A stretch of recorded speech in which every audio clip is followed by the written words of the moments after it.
अस्सलाम वालेकुम my YouTube family, कैसे हैं आप सब। उम्मीद करती हूँ आप सब भी खैरियत के साथ होंगे। तो आज हम भरी हुई मिर्चें बनाएंगे। बहुत आसान है बनाना। इसे आप दही बल्लों में भी डाल सकते हैं, खाने के साथ ऐसे ही खा भी सकते हैं, बहुत आसान है। भरी हुई मिर्चें बनाने के लिए इस तरह से मिर्चें ले लेंगे, उसे अच्छे से वॉश कर लेंगे। वॉश करने के बाद मिर्च के दरमियान में एक कट लगा लेंगे और अंदर से उसके बीज निकाल लेंगे। बीज जब हम निकाल लेंगे तो मिर्च ऐसे ही जब भी हम खाएंगे तो मिर्च नहीं लगेगी। आपने इस बात का ख्याल रखना है कि बीज अच्छे से निकले हुए होने चाहिए, दरमियान में कोई बीज नहीं होना चाहिए। ये देखें व्यूवर्स, दरमियान से कट करने के बाद इसका बीज इस तरह से निकाल लें। व्यूवर्स, अगर आपको रेसिपी अच्छी लगी तो मेरी वीडियो को भी लाइक कर लें, चैनल को सब्सक्राइब कर लें, बेल बटन को भी प्रेस कर लें। अब एक बाउल लेंगे, उसमें 250 ग्राम हम बेसन शामिल करेंगे, 1 चम्मच नमक शामिल करेंगे, आधी चम्मच हम इसमें ज़ीरा शामिल करेंगे और 1 चम्मच हम इसमें लहसुन का पेस्ट शामिल करेंगे।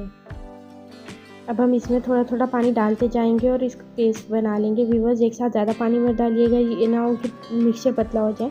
आप थोड़ा थोड़ा डाल लें। इस तरह मिक्सचर होना चाहिए कि जब हम इसमें मिर्चें डिप करें तो आसानी से इस पर लग जाए। अब हम इसमें बेकिंग सोडा शामिल करेंगे, खाने वाला मीठा सोडा है, थोड़ा सा चुटकी।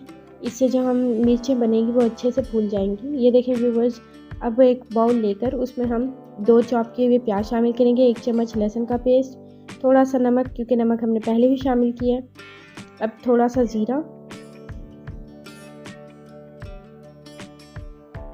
और आधा चम्मच हम इसमें अनारदाना शामिल करेंगे।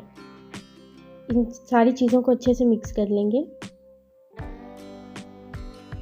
व्यूवर्स, बहुत आसान है बनाना। आप बनाकर इसे रख भी सकते हैं, 2 से 3 दिन आराम से इसे खा सकते हैं। अब हमने मिर्चों में जो कट लगाए थे वो मिर्चें ले लेंगे।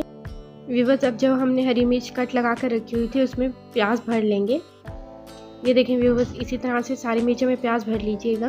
व्यूवर्स, ये बिल्कुल भी स्पाइसी नहीं बनकर तैयार होंगी कि आप खाएं तो आपको जलन हो, बिल्कुल भी ऐसे नहीं होगा, क्योंकि हमने इसमें से बीज निकाल दिए। अब हमने बेसन का जो मिक्सचर बनाया था उसमें हरी मिर्च को डिप करते जाएंगे और फ्राई कर लेंगे। फ्राई करते वक्त आप इस बात का ख्याल रखिएगा कि फ्लेम को मीडियम रखें ताकि मिर्चें जलें नहीं। व्यूवर्स, अगर आपने अभी तक मेरे चैनल को सब्सक्राइब नहीं किया तो सब्सक्राइब कर लें ताकि आने वाली फ्यूचर वीडियोस की नोटिफिकेशन आपसे मिस ना हो। व्यूवर्स, मिर्चें फ्राई हो चुकी है, अब हम इन्हें निकाल लेंगे। आप चाहें तो आप इसे रोटी के साथ भी सर्व कर सकते हैं, बहुत ही अच्छी बनकर तैयार होंगी। Thank you for watching.